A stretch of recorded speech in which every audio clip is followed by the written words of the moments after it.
we have Anuj Jain. He has sold his company Opfin to Razorpay, and it is valued at 7.5 billion now. Yeah, that was their last valuation. So this is not the first time when you sold your company. That's true. I feel it's a superpower now. I would sell and support through the entire day, and then the entire night I would spend building out the product. This is what I was doing 365 days a year for a couple of years. When Opfin was acquired, there were 3 other companies that approached us. What really made a difference to me was feeling I like these guys and I want to work with them. With 2 companies getting acquired, how are you making them worth getting sold to bigger companies? There's no secret to this. Stop thinking, start working, put your product out there. It doesn't matter how underprepared you think you are. Just keep building, and then keep iterating. The only thing that I keep hearing continuously is how good is your moat?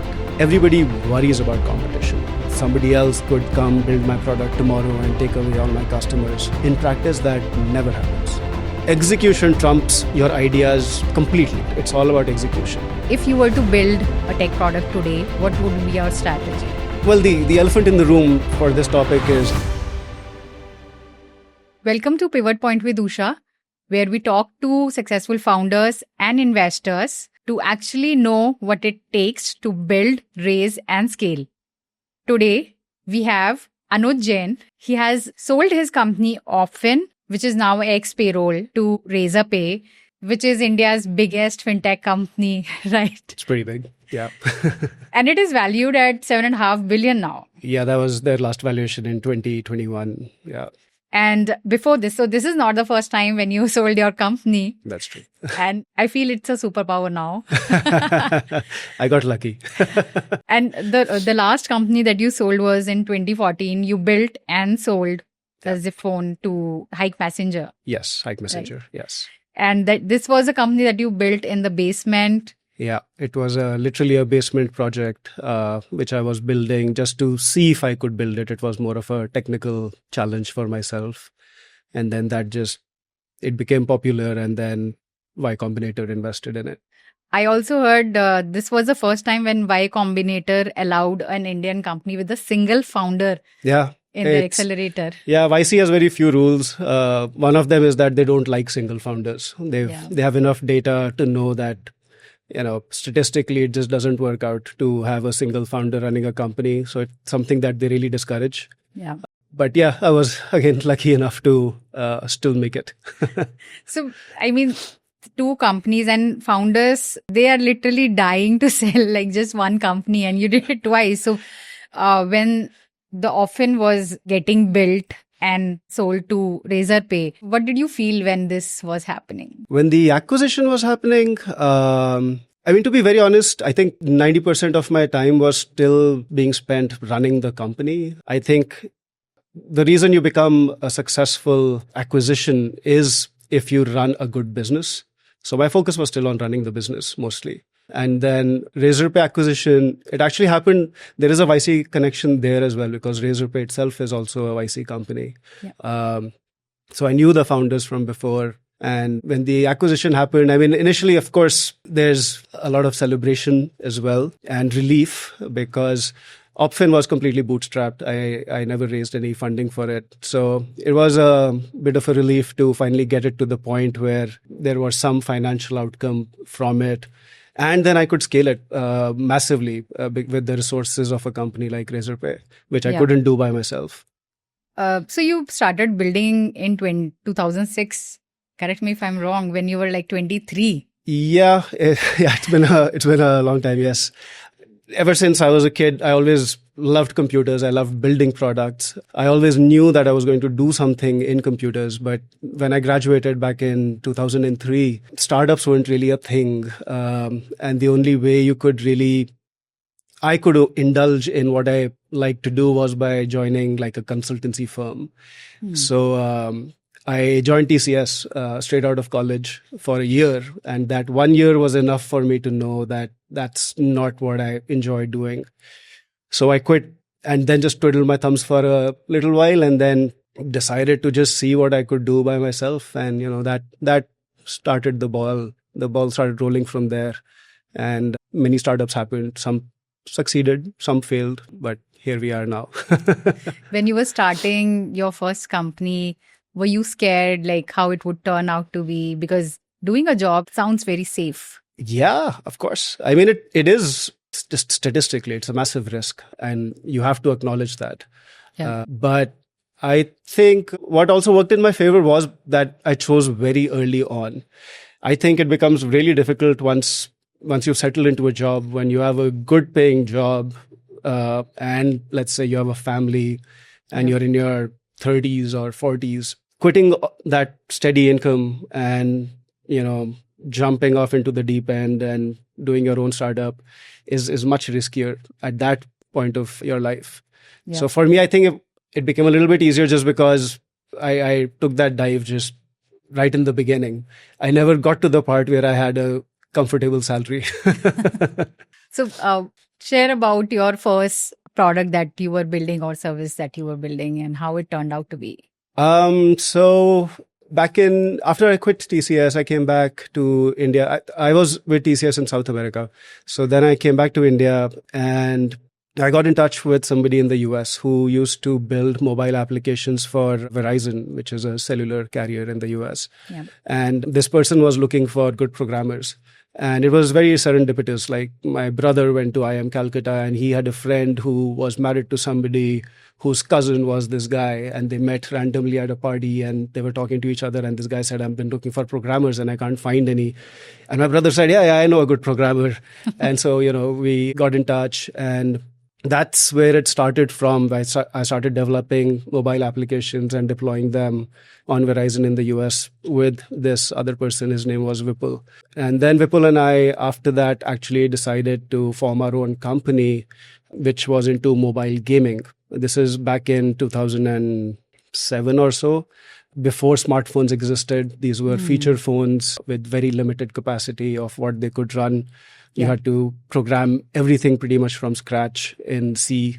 But that's where we started from. And we decided at that point of time with this company, it was called Hover, that what we would do is we would have ad-supported games. So we partnered up with other developers. We would bring their games onto our platform and we would insert our ad tech into those games. And that's where it started from. The company was mediocrely successful. It died a slow, natural death with the advent of smartphones and everything. So yeah, nothing really great came out of it, but the experience was very useful. It definitely helped me in other products that I built after that. And just as an example, Opfin, which was my last product, it was a payroll automation product. Yeah. The reason I picked payroll automation out of, all the wonderful ideas that are possible is because I remember back in the day when we were running this company, payroll was a huge pain. It was very difficult to just pay salaries every month to your employees. You had to get your CA involved and just all these numbers and acronyms and things which just didn't make sense to us. Yeah. And you just kind of had to trust the CA to do the right thing. So, slow learnings through everything that you do, kind of, they all accumulate together and help you out later on. Yeah. I mean, payroll it looks like a very boring, idea to pick because a lot of people would think payroll, it's already happening. CA is taking care of it, or HR is taking care of it. Yeah. But you saw an opportunity there. Yeah, exactly. So, and this is how I saw it because I had experienced the pain of running payroll myself. And it felt like it should be something which should be automatable, that computers should be able to do this. And in general, I think I was also a little interested in fintech. I liked the idea of moving money electronically. It was just something that attracted me.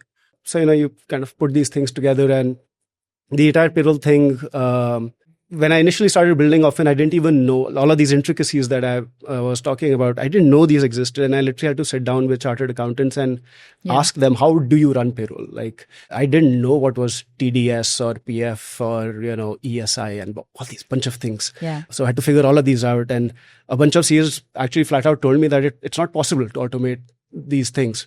Yeah. Like a person has to do it. And I was like, really? But, you're a little, I think one of the prime qualities of any founder is just you're stubborn. And I was like, let me see if I can still do it. Let me figure out. workarounds and see if a computer can still do this job. Yeah. And we finally managed to get it to the point where as a founder who was using the payroll product, you could literally just click a button and send one lump sum amount into one bank account and everything would magically happen. Yeah. Which I think you've used as well. Yeah. Like, I'm really happy to say that we were one of the very early users. Yeah. And we just loved the platform. That's why I know how awesome it is. Yeah, thank you. But when you were building it, building a tech product there are so many sizes of companies. There are small sizes, medium size. So which one was your initial target that I want to build for this and then maybe go to enterprise? I was very clear in my head. This is a product for small companies. This is a product for companies where the founder themselves is pretty much running payroll. If you have a finance team, then it's that you weren't my ICP, you weren't my, ideal customer, at least back in when we started off. Yeah. I really wanted to deal with companies 5, 10, 20 employees where the founder is wearing multiple hats, one of which is this of finance. And as I wanted to just automate that part of the founder's life completely. That was the goal. Yeah. I feel a lot of such great ideas comes from when you are working on something, you feel there is a problem and you take out the time to actually solve it and, create a solution out of it. Yeah, right? Absolutely. Yeah, that's exactly what because it was. Otherwise we just rely on the whole manual process of HR would collect the data, then all the compliances. And I think also, especially in India, we're used to handing problems over to humans because labor is cheap. And very often when I would go and try to sell to a company which was, let's say, of a slightly larger size, this is a question which I used to face very often that, I don't need your product because I have this person who this is their entire job. This is all they do. But, you still kind of have to navigate around that. Yeah, absolutely. So with two companies getting acquired, I really want to know what's the magic behind, picking up the ideas and actually building it to a point where finally you can sell them, or how are you making them worth getting sold to bigger companies like Razorpay? I mean, there's no secret to this. They're all very well-known, well-acknowledged facts that, for example, you have to solve a real problem. You can't build a solution that's looking for a problem. Can't put the cart before the horse. You have to build something which addresses a problem that people face, and you solve that in a way that is better than whatever the current method is. And then if you're building a business, build a business. And what I mean by that is make it profitable. Because Opfin was bootstrapped from day zero, I was very clear that I was going to spend as little as possible. And whatever the company would earn, I would put that back into the company. Because I was following that philosophy, it was always a very attractive business for other people who were looking in. Because it was always profitable. It always had a very clear growth path. The retention was amazing. And I think it always just comes down to these simple things. Build a good product, listen to your customers, don't keep burning money just in the hope of an acquisition. That's something which we see very often, right? Yeah. That you build a company which acquires a lot of customers because you've spent a lot of cash. But the moment you stop spending that cash, you stop acquiring customers, and whoever you do have, they churn off and suddenly your business is bust. So that doesn't make for a great acquisition target. Unless, of course, you're talking about something which is on a completely different scale, like Zomato or Zepto or whatever. I'm not talking that scale. Yeah. But something smaller, just make a good business. It will automatically attract attention.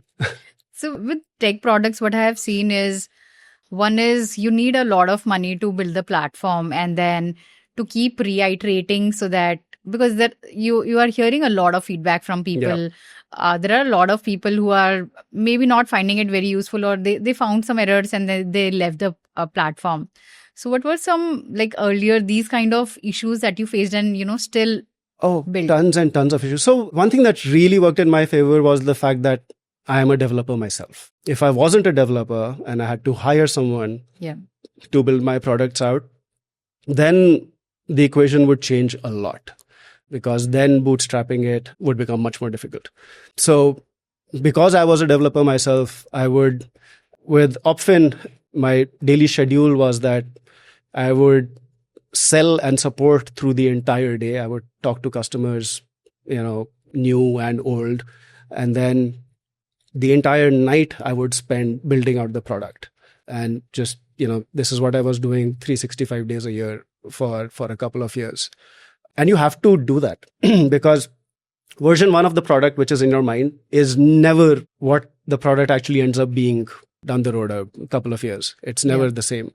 So you have to be flexible in your mind about that. You have to take feedback from your customers and know what is it that needs to be built next. And there were just tons and tons of these things. I think the one thing that I probably did very well was that I used to speak with every single customer of mine. And I would just keep accumulating feedback all the time. And the speed of iteration was very, very quick. Like literally, if somebody would give me some feedback which I thought was applicable, which made sense to me, I would just sit down right there and then and build it out and deploy it within a few hours. And if you manage to get that cycle going, then your product obviously just keeps getting better and better and better. Yeah. So I see there are a lot of really good tech products out there and founders who are very passionately solving a problem, like real problem they are solving. How do they create such opportunities of getting acquired? How they can maybe reach out to other people? It's the same answer as before. I genuinely, this is a question that I do get asked very often, that when founders are just starting off, that what do I need to do to at least be on the path of an acquisition somewhere down the road? Yeah. That question to me just comes from a wrong place in my opinion.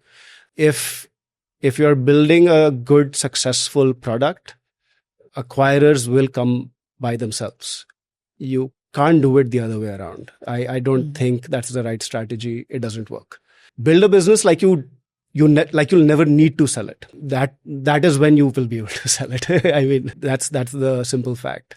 So if you were building Opfin today or any other tech product, and I'm sure when you're working on so many things, the ideas keep popping up. I mean, this can be built, this can be, if you were to build a tech product today, what approach would you take or what would be your strategy? Well, the elephant in the room for this topic is AI. AI has made building things way easier. And if anybody tells you otherwise, they're lying. And it's made, especially prototyping, even for a absolutely non-technical founder, it's very doable now. You can get a proof of concept out, depending on the complexity of your product, of course. But for most things, it is now possible to release version 0.1 proof of concept just using AI. And of course, a lot of people are doing that now. So I think that there was a certain level of gatekeeping when it came to building out new things, because you had to have a great team and people who really knew their business building it out. Now that gatekeeping is dead. It doesn't exist anymore. Yeah. So I think it's just made it, and it's fantastic. It's made the cost of experimentation so low that I seriously encourage everyone to just go ahead and build something out, especially if it's an idea in your head.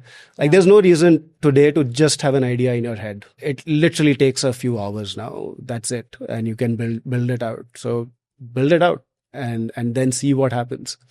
Yep. So one is AI, you would use AI to execute extremely fast.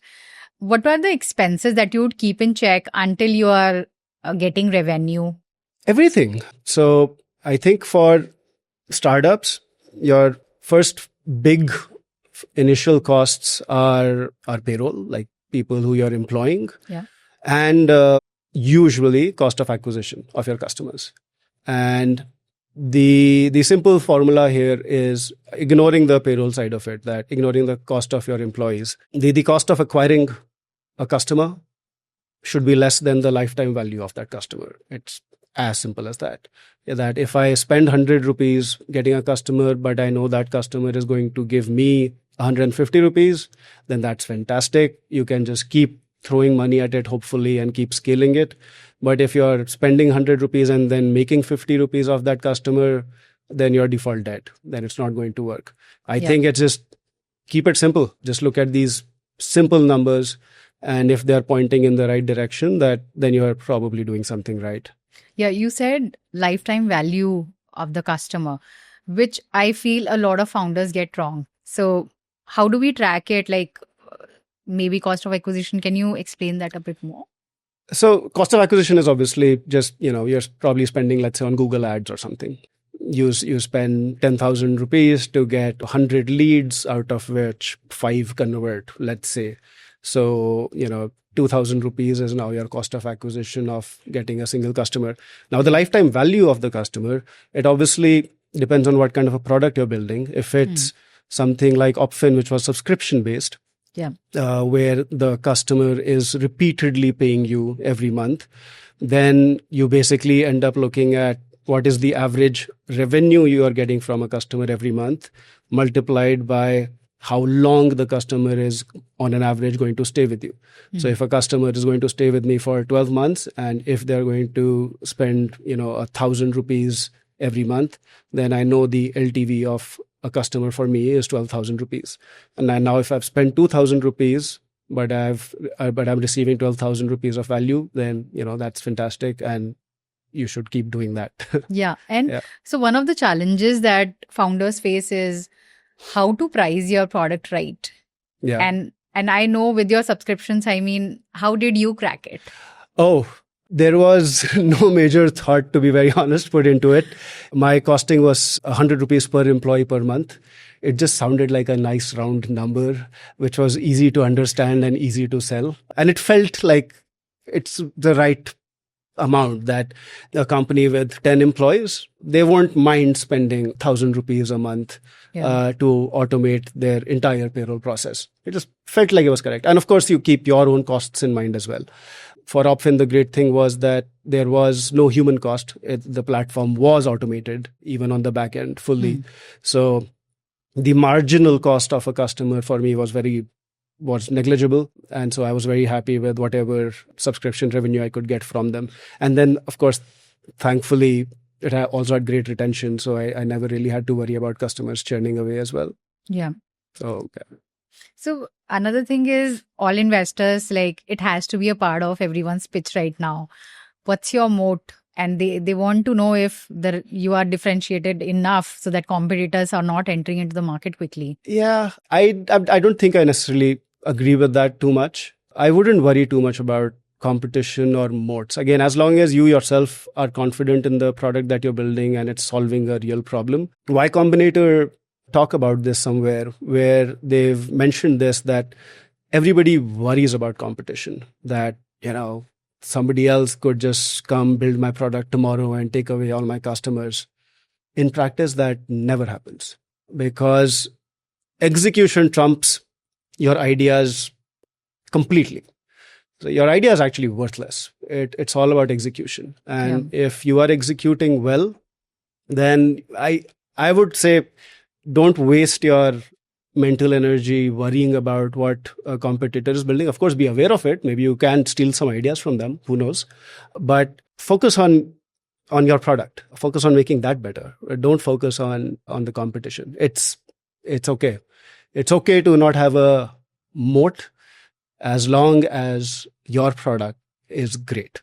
It's as simple as that. That's very powerful because the only thing that I keep hearing continuously from everyone is, how good is your moat? Yeah, I think it's a question where investors ask a lot because, it's obvious where they're coming from, right? That they're putting money into your company and they're worried that somebody else will come and out-execute you. But that's the point. Like, they will out-execute you. YC also loves saying this. They don't invest in companies. They don't invest in the ideas. They invest in the founders because they like the attitude or they like the way a founder works and thinks. that is what they put money into. They're not putting money into your company. And I think that is a great way of thinking. Great. And talking about Y Combinator, which is actually one of the most successful accelerators in the world. Yeah. You got in 2014. Like, how was your journey there? What did you learn? Oh, fantastic. I actually had zero hope of getting into YC. I applied purely on a whim. I was, in my basement coding away on my app. And I don't know for what reason I was looking up accelerators. And of course, YC was number one. So there was a list of, I think, 10. And I was like, okay, let me apply to all of these. And so I started with YC and I sent in my application. And I remember I sent in a late application. Their application date had already passed. But YC still accepts late applications. So I had actually submitted a late application. And after I sent in my application, just like 2 days later, I got an email from them saying that, we want to talk to you. Come to SF. And I was like, whoa, something's happening here. And then, of course, I went to SF and gave my interview and then got through. So actually still probably have a pending application of the second accelerator on that list, but I never managed to go down that list further. The YC experience itself was tremendous. Of course, the partners themselves, the people who give you the gyan are tremendously smart people. They've all had very successful, very inspiring journeys of their own. And they all have their stories and lessons that they've learned, which they share with everyone. But apart from that, everybody else who's in the batch with you, all the other companies, all the other founders, just being in a room with them is very motivating. And the energy is very infectious. And everybody's a smart person building out great products. And you're almost in awe looking around. And, there's almost like a bit of peer pressure that, I need to justify being here in this group. It was fantastic. I loved my experience. I still love narrating stories from YC and passing on exactly the same gyan that they gave me. And most of their stuff, by the way, is online. Like anybody can go online, look up YC's YouTube channel and see everything that they preach. I think it's fantastic. It's a fantastic place. And I'm massively thankful that I got through. Did it change or I would say improve the way how you build companies? Oh, yeah, absolutely. It's like simple things. So Paul Graham, who was the original founder of YC, I think he said this, where he said that if you're not ashamed of the first product that you've released, then you've probably released it too late. They just kept hammering this point in that stop thinking, start working, put your product out there. It doesn't matter how underprepared you think you are. Just keep building, keep putting it out there. And then keep iterating. And simple but very powerful idea always works. So at what point, you said iterating, right? So at what point a founder needs to just stop and like, this is enough iteration and I need to just focus on this and selling this more now? I don't think that happens. You will keep iterating forever. But of course, what does happen is as you're building, you realize your strengths and weaknesses. And for example, you might realize you've cracked a segment of the market, which you didn't think about initially, but because of your experimentation, you've found there is this one segment and then you double down on it. Yeah. Of course, you do that. But I don't think the spirit of experimentation should always stay. You should never stop experimenting. That's how companies become lazy and die. Always keep experimenting, in my opinion. That's wonderful. And I feel a lot of founders hesitate in whether this would sell or not. And that's fine. I mean, chances are it won't sell. But instead of thinking about it in your head, put it out there and actually get some real data. See if it sells or doesn't sell. Who knows? You might surprise yourself. So when you came back from SF and this whole ZipPhone and with Hike Messenger deal happened, what happened after that? Like, how did actually that deal happen? Which one? The ZipPhone one? The ZipPhone. So that's kind of interesting. So this is in 2014. And in 2014, there was an app called Hike Messenger, which was competing with WhatsApp fairly successfully. Like it was nowhere close to WhatsApp's penetration, but an average person on the street did kind of know about it. And what was happening was that ZipPhone, my product, was basically a voice over IP product. I wanted the technical challenge that I was talking about before. That technical challenge for me was to build something out where you could use mobile phone to make a voice over IP call to somebody else. And this is before voice calling was, deployed everywhere. And so I built that product out. And Hike Messenger wanted to beat WhatsApp to voice calling. Yeah. And the path that they saw towards that was to acquire my company. Like that was the fastest way of doing it. So it was 2014 was a very eventful year for me. Like when the year started, I was just building the product out. In the summer, YC happened. Yeah. And then I came back, and after a few months, I met Kavan Bharti Mittal, who used to run Hike Messenger. And just like a couple of meetings, and we shook hands. He said, "All right, let's do this." And by the end of that year, voice calling was integrated into Hike Messenger, and it actually beat WhatsApp to the market with the feature. So yeah, very eventful. Yeah. So when when you are meeting bigger players and there is a hint that they might acquire your product, and this is a very complementary product to their existing product. Yeah. How does the talk then proceeds? And when finally acquisition happens, does it take a very long time or a lot of convincing? I don't think there's one answer to that question. It's everyone is in a unique situation. For me, for both of my companies, they were extremely small. Like it was basically just me. So there wasn't a team that you had to negotiate with. I didn't have to go back and take somebody's approval. Yeah. So I could just actually sit across, the other deciding authority, and we could just hammer out a quick verbal agreement of sorts and shake hands on it and get it done very, very quickly. I didn't even have any lawyers who got involved from my end for both the deals, because I just trusted both the parties enough that I was like, yeah, I trust you know what you're doing. And so it was very painless, very quick for me. But I can imagine how that situation would be very different for other people. Yeah. If you have investors. So again, YC is a great investor that way as well. They, even though they owned a stake in my company, they just completely gave me a free rein. They told me that, it's completely up to you, whatever you want to do. If you don't want to get acquired, and if you want to keep doing what you're doing, we'll support you in that. If you want to get acquired, we are okay exiting. So yeah, it was easy. With Opfin, if the acquired, let's say, would not have happened, then would you have gone for fundraise? No, that was always my idea. I always wanted to make it a profitable business. I did not want to burn money. So if Razorpay acquisition had not happened, the product would have still been around. It would have grown much slower than it grew with Razorpay, of course, but it would have kept growing. And I'm pretty sure that in my head, I was confident that we would just always keep it a profitable product and just grow it that way. Got it. So right now you see a lot of founders building specifically tech products or non-tech also for that matter.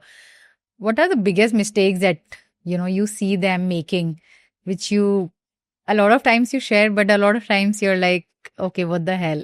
There's lots of things. The first thing which often bothers me is when people come and, they're hesitant to talk about their idea. Again, because they feel that my idea is so powerful that if somebody else hears it, they will steal it and they'll run with it. And that's utter nonsense. That just, in my opinion, if you have an idea, talk about it with everyone.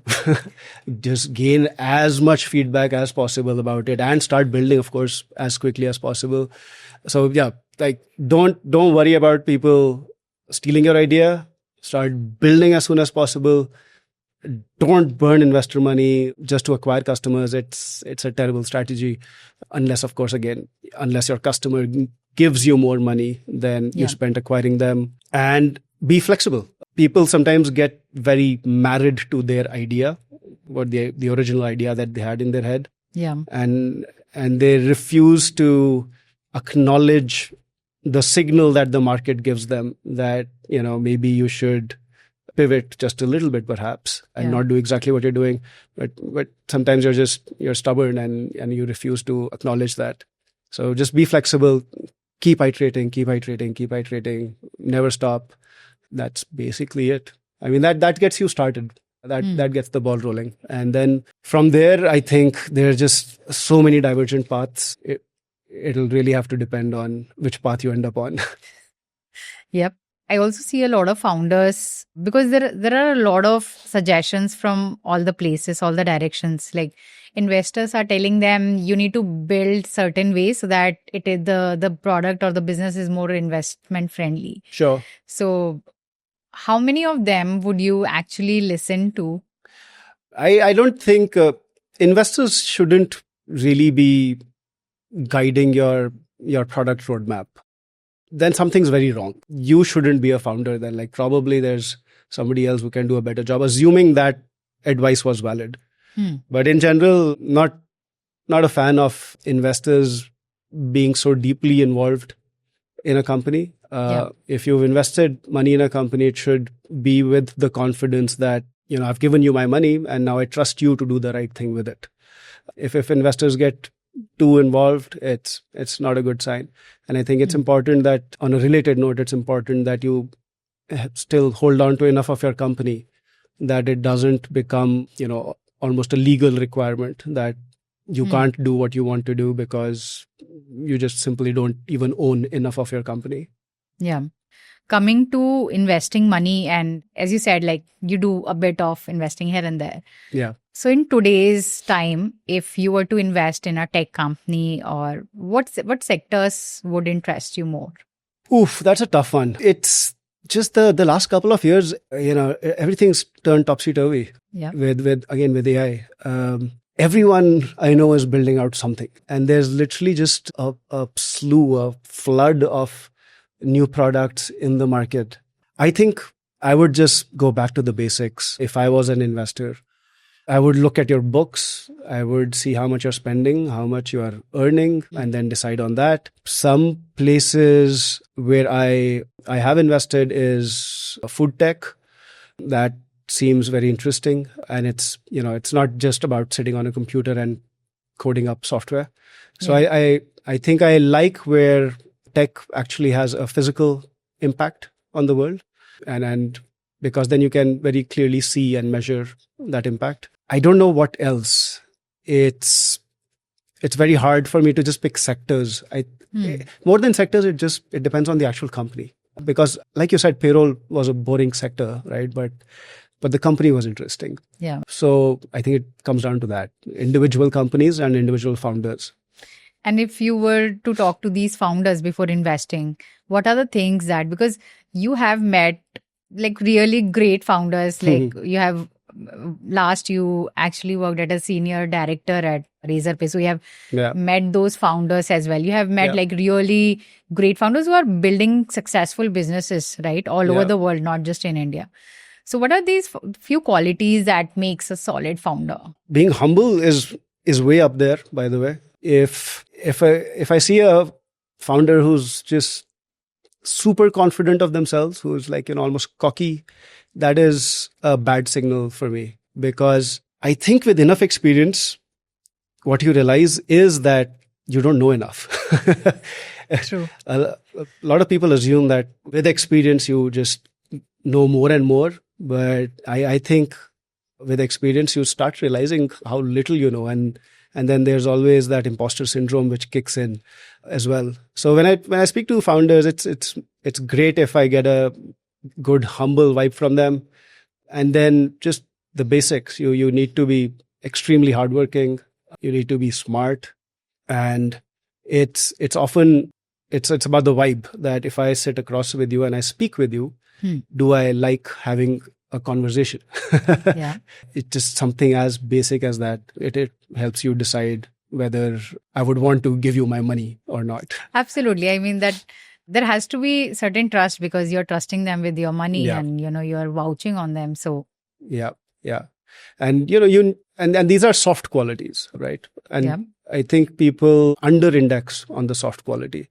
It's great if you're a subject matter expert in whatever field you're in, and you're the top authority and you know everything about it. That's fantastic, and it counts. It does count. Yeah. But for me personally, the soft skills I over-index on the soft skills a lot. Absolutely. I mean, so with business aspect, as you said, if they have a lot of experience, that really, validates the idea that, they know their shit. So they'll be able to build a good product out of it. Yeah. But what are the other things related to business that you look into them? Like, do they know this? See, most probably, I won't even know half as much as that person knows, because, they are the ones who are building the business. Yeah. So, of course, you do your own due diligence. And for somebody like me, actually, I'm a lazy investor as well. I have a network of friends who are much more involved in this process, who do the proper due diligence.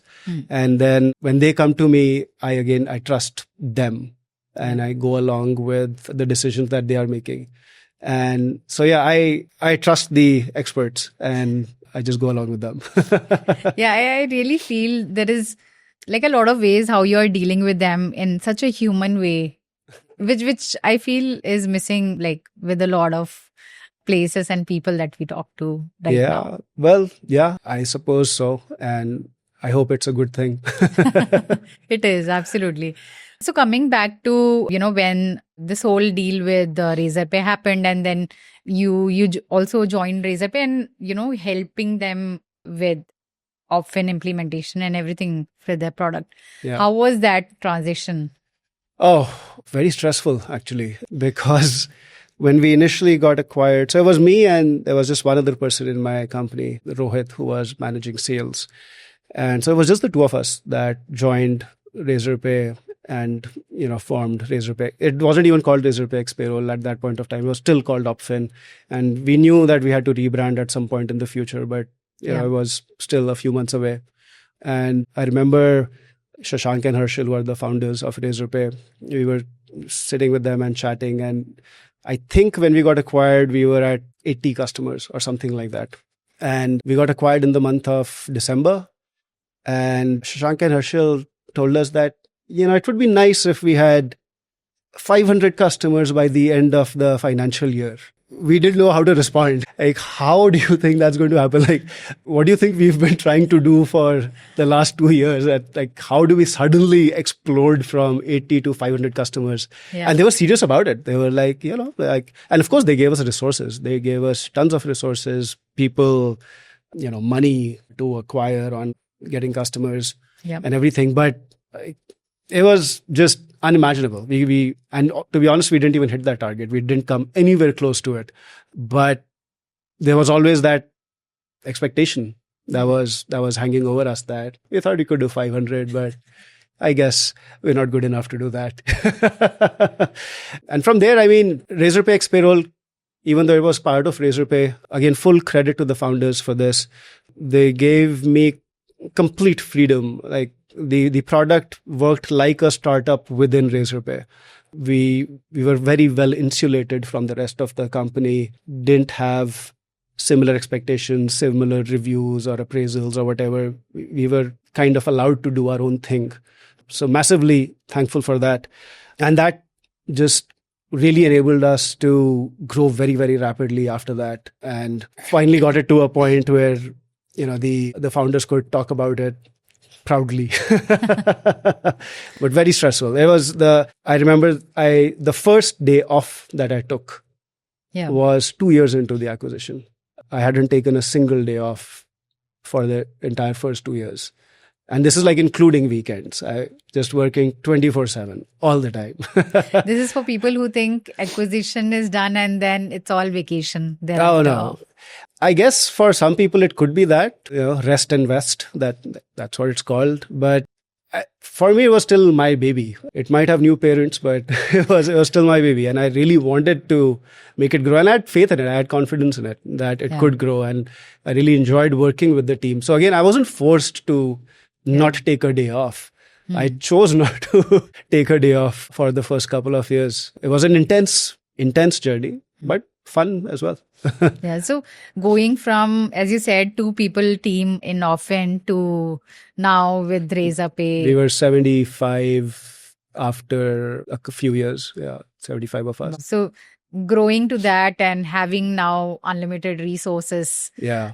What changed? Like, did you? Everything changes. I mean, just simple things like the ad spend, just having the ability to spend without having to really worry about breaking bank, and being able to experiment that, let's see what happens if we advertise on this random website which deals with payroll. Let's see what happens. So it gave us the freedom to run a lot of experiments. And then having of our 75 people, half our team was sales. Just having a lot of people in sales, just reaching out to customers all the time. Yeah. It all of that helped a lot. There was, our tech team grew a lot. We were able to iterate much faster, develop new products, new features in the product. It was a rocket ship for the entire duration that I was there. Yeah. So when it all happened, I was so happy that, Razorpay is taking Opfin. And I always used to search for Opfin because for me, for my own company, payroll automation, and I used to tell you, like, why are you doing it manually? Just go to Opfin. Like, I was that, and I'm still using X Payroll. Yeah, that's fantastic. And so it just made life so easier. And when this happened, and I was like, okay, things have changed, but this feels like a product that, we initially, it's part of our life now. Yeah, thank you. So I'm I still share feedbacks if I find some bugs here and there. It's I hope people are still listening to you. Because I know I used to listen to you back in the day. Now I'm not there anymore, but I think the culture is still there and they're still doing a great job of it. So after Razorpay, how has been your life? Are you building something right now? Nothing specific. Professionally, I did almost kind of burn out actually. So I worked at Razorpay for 4 years and then I kind of realized that I was burning out. And so I just one day called it quits. I said, I'm done. Put in my papers, got a smooth exit, just said, I'll do whatever's required, but I do know that I now want to step out of it. And then that was without any plan of doing anything specific. And that was 3 years ago. And I'm pretty much still in the same boat. I love building stuff. I keep building things all the time, but they are now more for fun than a business. And it's important to have that distinction. Yeah. So what I'm doing now is mostly just self-indulgence because I enjoy building it. But that's really it. Nothing commercial being built out right now. Yeah, I mean, when you have been working and building for so long and at not at a average level, right? You were full in to the level where you were burnt out. So it actually takes time to just heal and come out of it and find your peace. Absolutely. And I think that's something that most founders need to be very aware of. It's very common, founders burning out, because you don't even realize it. But being at work every single moment, it takes a toll. And I think I realized it even more after I quit, that I was like, oh, so this is what it feels like to sit and do nothing. And I would sometimes just get panic attacks where I'd be like, oh no, there must be something that I'm forgetting to do. There must be something that needs me. And then I would literally have to just tell myself that, nope, it's behind you. Yeah. You don't have to be involved in it anymore. So I would encourage founders to be very cognizant of their mental state as well. Yeah, because it's stressful would be a very an understatement almost. Yes. How they are building, and it takes a lot of toll on your mental health, physical health, overall. Yeah, absolutely. Yeah. And have you tried anything that really helped and you have seen that this would? While you're going through the journey, I think it's just important to take breaks, go on vacation once in a while, disconnect. Those first couple of years when I never took a day off, it was partially because I used to tell my team that we need to get to a point where I can get hit by a bus tomorrow and the product won't get affected. That was the goal, right? Yeah. So get it there. And then once it's there, step out once in a while, take breaks. I've discovered I love trekking. Go on a trek, go somewhere where there's no cell phone signal. Yeah. And trust your team to do the right thing. It's healthy for the business as well, apart from you yourself as an individual. Yeah. It's healthy for the business not to have a single point of failure as well. So yeah, just take breaks. Go do Vipassana for 10 days. Something. And right now, as we speak, you are also planning your next trek. Yes, I am. I am going on a trek this weekend. That's amazing. I mean, it also feels like when you have worked so much, you feel like you deserve all this. You have put in so much hard work. Yeah, I do tell myself that once in a while, that it's okay, you've earned it. It's fine. Don't feel bad about just, still not doing something. It's fine. So one thing that, after having such discussions with you, what I have found is you are really good with people. First of all. Okay. If you say so. I see a lot of founders struggling with, be it their co-founders, be it investors or clients, to create a bond where you are setting the expectations right. And even if it is like you are in a bad phase where companies, let's say, like down the hill. Yeah. But still you are very honest about it and not hiding stuff. Yeah. So how that connection can be made? It's just company culture, right? And it flows down always. People always look at the people above them, see how they are behaving and adopt that behavior. That's how company culture always works. And just be a good person. It's easy to be honest. It's easier to tell the truth than to make up numbers and figures or whatever stories. Yeah. I think that takes more effort. And if you genuinely care for your product, if you're doing it for the right reasons, that energy flows out of you and people around you feel it. And then they adopt the same thing as well. And it's just that be a good person. I know it sounds very simplistic, but I think that's what it comes down to. Yeah, and it helps you sleep well at night, honestly, if you're not absolutely lying and pretending anything. Yeah, of course. So what was, and this is like one of the questions that I ask everyone, what was the biggest pivot in your professional life which changed everything forever in good or bad way? I mean, the pivot was, leaving TCS. Back in 2003, it was something that a lot of people really wanted to do. Like, it would be people's aim to join a Infosys or Wipro or TCS and get deployed overseas. That was the dream. Yeah. Right. But then I wasn't happy with the work. And at that point, quitting and saying, anything but this. That was definitely, my life changed after that a lot. I think another thing was, like most people who've done computer engineering, I thought I wanted to just automatically do an MBA because that's again what people used to do and still do. And I gave CAT and I did well and I got interviews from 3 IIMs and I failed all of them. And I think that was serendipitous because I believe if I'd gotten through and if I'd done an MBA, then my life would have taken a very different trajectory. But then because I failed the interviews, I kind of then had to figure out what else, what do I do? And then the third, I think, is undeniably YC. YC changed everything in my life. No doubt about that. Yeah. Yeah. So if you were to build today, you would still build small, or since you have better resources than, of course, when you were young. Yeah. So you would go like full in and like day one profitability. Yes. One thing that I have realized over the last few years is I always used to take pride in myself as a great developer.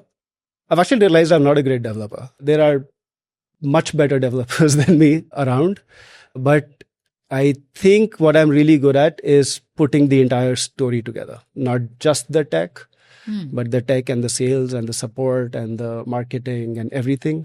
Stitching all of that together That is something which I've realized I really enjoy. And I think when you really enjoy doing something, you tend to become good at it. Yeah. So I think now, maybe, and this is a very big maybe, if I was to do something new, and if I wasn't starting off from scratch by myself, and if I was going to join somebody, then I'd appreciate doing something like that, where just give me my own little team, people who can do all sorts of things, T-shaped individuals where, you're really good at something, but you know a lot of other things as well. So give me a highly agile, small team and, make me run that. And I think that is what I would really enjoy doing now. Or at least that's what I would be good at. But this is a speculation. I have no plans right now, so I don't know. And if you were to, let's say, fundraise in this company, right? What would be your approach or strategy right now? Oh, go for YC first and foremost. Definitely raise from them. They are the best investors. You get a default valuation out of them as well. And then it opens doors. Once you have YC as an investor, then a lot of investors then become interested in talking to you. You no longer have to chase them. And depending on where you are, what industry you're in, what product you're building, you could be in the very fortunate position of you have to pick the investor rather than it being the other way around. So that's the kind of situation I would love to be in. What I would absolutely hate to do is go out chasing investors. Raising money is a soul-crushing, all-consuming task, which I don't think any founder enjoys. So maybe just get that YC seed money and use that to get to the point where the company can sustain itself. Are there any more really great accelerators that you have seen? Like this works, like if you just have to get in and you're sorted? Not that I'm aware of. I mean, so there's YC and then there's Techstars. But I've actually never met any founders from Techstars. I don't think I have. Nor have I met anyone who's gone for any of these other accelerators who's been all gung-ho about them. So I don't know. My universe revolves around YC. Makes sense. Yeah. Do you read? Read a lot, but purely fiction. Okay. I do not read nonfiction at all. And sci-fi is my default go-to. But other than that, just a lot of fantasy, magic, that genre. I love it. And it's my daily ritual. When I go to bed, I read for half an hour before I fall asleep. Those references I'll take off camera because I love to read some great fictional one. But coming to non-fiction one, are there books that you have read and you have found really helpful while building? No, I am a huge skeptic of self-help books, to be honest. I do not like that entire category at all. And quite often when I've read some of them, I mean, I won't take any specific names. I don't want to badmouth specific authors, but it often feels like, it would be a 300-page book, but I could very easily have condensed it to like 30 pages. It's just the same thing that you're saying again and again in different words. And I'm not a fan of the category overall. The closest I get to enjoying nonfiction would be like autobiographies or something. Those are interesting because it's always fun to know the journey that person has taken. Yeah. But that's as far as I would go. Great. So I think TCS sent you overseas. Yeah. Do you want to share some experiences there? Is there anything that... So I was in a country called Uruguay in South America. That's where TCS had their, I think they were called GDCs, Global Development Centers, one for each continent. The one in South America was in Uruguay. I lived there for a year by myself, straight out of college. I had almost never even been abroad before that. So just like a brand new experience. Didn't know anyone, didn't speak the language, was living by myself, was benched for the first few months, like didn't even have a project to work on. And just like got thoroughly bored, but really loved the place. And it's still a bucket list item for me that at some point, I just want to go back to South America and maybe just spend like a couple of months just touring the entire continent because I love the place. I love the people. Once I could speak a little bit and get to know them. And I would love to go back at some point. Great. So I also thought of one question that I I always think like when I was building in tech, if I when we got in touch at that time, what I would have asked. So, Okay. so as a founder, you talk to a lot of accelerators, investors, mentors, whosoever, and all of them honestly is asking for equity. So, how would you make the decision of how much equity you want to keep and how much you want to give away? It's not really a science. It's more of an art. And sorry to sound like a broken record, but again, YC is great that way because there's just a default valuation for all companies. They invest whatever, I forget the number for 6-7% of your company. So by default, there's a valuation right there and, you run with that. But I don't know how to do a better job of it, to be very honest. What I would say is be cautious of giving away too much equity too soon. Because if you are in the sort of business where you have to repeatedly raise money, you don't want to be in a situation whereby your Series C or D, the founders end up holding a small minority in the company and all of it's gone to the investors already. So I'd be a little greedy with the equity side of things. But then, of course, it comes down to how much money you're pulling in at what valuation and what the company needs at that particular point of time. I don't have much more to add to that. So as a founder, when we are pitching to a lot of investors, or let's say we also get an acquisition offer, how to weigh these options on, which one should we be taking and it'll be good for our baby, our product? So when Opfin was acquired, I don't know how or why, but within a span of 2 or 3 months, there were 3 other companies that approached us as well for an acquisition. And I spoke with all of them. And again, I would love to tell you that there was a very deep, detailed process and involving spreadsheets and data and blah, blah, blah. But there's very little of that. What really made a difference to me was sitting across with the Razorpay founders and feeling that I like these guys and I want to work with them. And Razorpay also, it was quite clear to me that Razorpay itself as a company was, it was fairly obvious that it's going to do very well. So I wanted to be a part of that rocket ship as well. Yeah. And the actual valuation itself, it was like they threw a number, I threw a number back. And they said, okay. It's very simple, very quick. Pretty quick. Yeah. Otherwise, I have seen so many to's and fro's and this number and negotiation. I think, again, that often happens because there are other people involved in the decision making. Here, it was just me. So it was easy. And as you said, you were not consulting with any lawyers also. Exactly. So the numbers, like it made sense to you. And that's when you said yes. Yeah. There were other people who had equity in my company, like the people who did the design and the branding for the company. They are friends of mine and they run their own design studio. They boutique studio, supremely awesome work, but also very costly. And obviously I couldn't afford them at all. So I gave them equity. And then one of the small joys of being acquired was that I could see that they were getting a payout out of it as well. So that was great that, you didn't just, burn your effort on me. You get something as well. Yeah. Because those smaller bets, like a lot of the most percentage probability is it's not going to happen, right? Yeah. But they still took a chance. Yes, absolutely. Yeah. And that was like and all worth it. Yeah.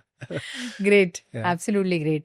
In this journey, like when Razorpay happened, when like all these things was getting signed and everything. So did you and your founder, other co-founder, both join the company? I was the only founder. The other person was technically an employee.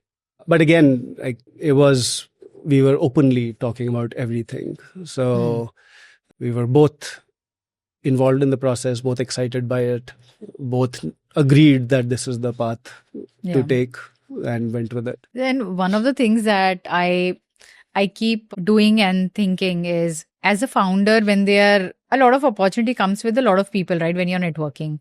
So how do you one is of course the YC network, but other than that, how would you still network with people who are gonna? I am not a great networker.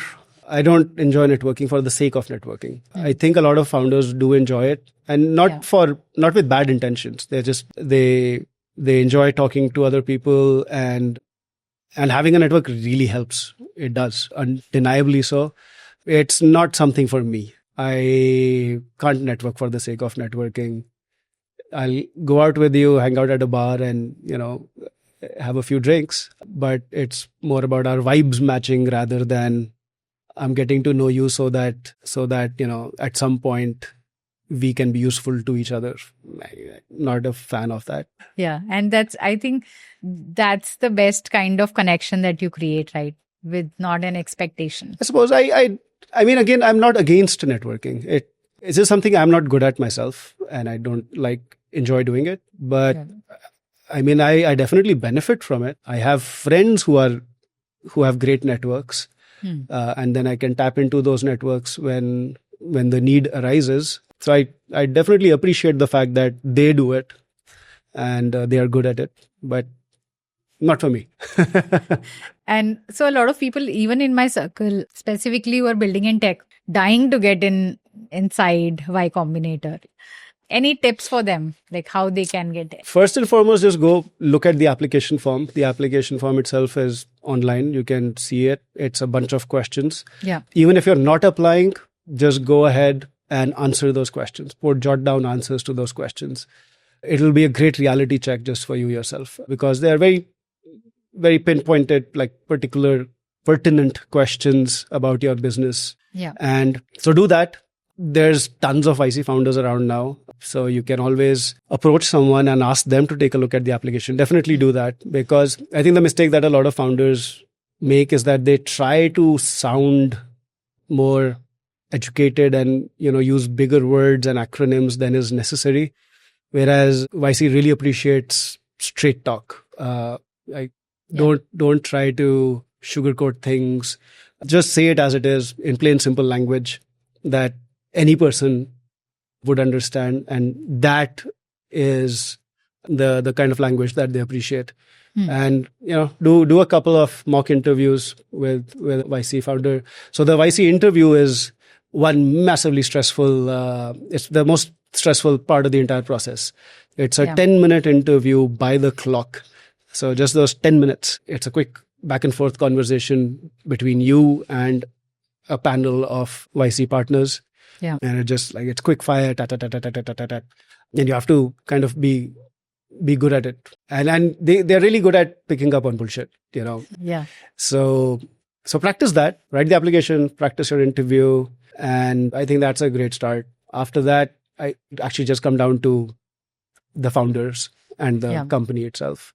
The questionnaire is pretty detailed, and I love how much thought they have given to each and every question. It'll make you think. Yeah. Even if you don't want to apply, if you just fill it, it'll make you think so much about your product that you're building. Absolutely. Yes. So because I have tried it once, and of course I failed at it.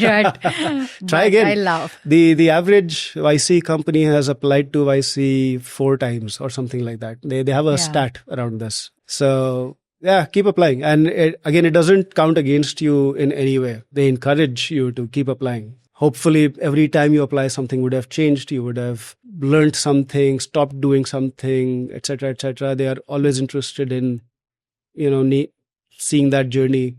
Yeah. And at some point, they might just say, all right, now we are interested. For a person who is watching this right now, has an idea but is scared to get started, don't be. It's so easy to get started now. There is no reason not to get started. Just get started and put your product out there. That's the most important thing. Don't worry about the polish or, whether it looks bad or has bad tech in the back end or whatever. Doesn't matter. Yeah. As long as it's something which is solving some particular problem. It's useful. It has to be useful. It can't just be, a screen. Yeah. It can't be that. But the smallest piece of your entire product that you have in your mind, make a proof of concept or something out of it and get it out and see what happens. more often than not, that's what's required. Just that inertia of not having started, that just goes on and on and on. Yeah. And once you do start, you keep going. Yep. That's very important. Absolutely. Absolutely. I agree. This is a wrap. Thank you so much for your time, all the Sure. insight. I know how, you might not realize how important and how valuable it is, but I'm sure all the founders, when they talk to me, when they message and comment, Yeah. it is so much love and so much appreciation that, you could find time. I would be super glad if this helps anyone. Yeah. Pay it forward, right? Thank you so much for your time and wonderful insights. Thank you. Thank you as well.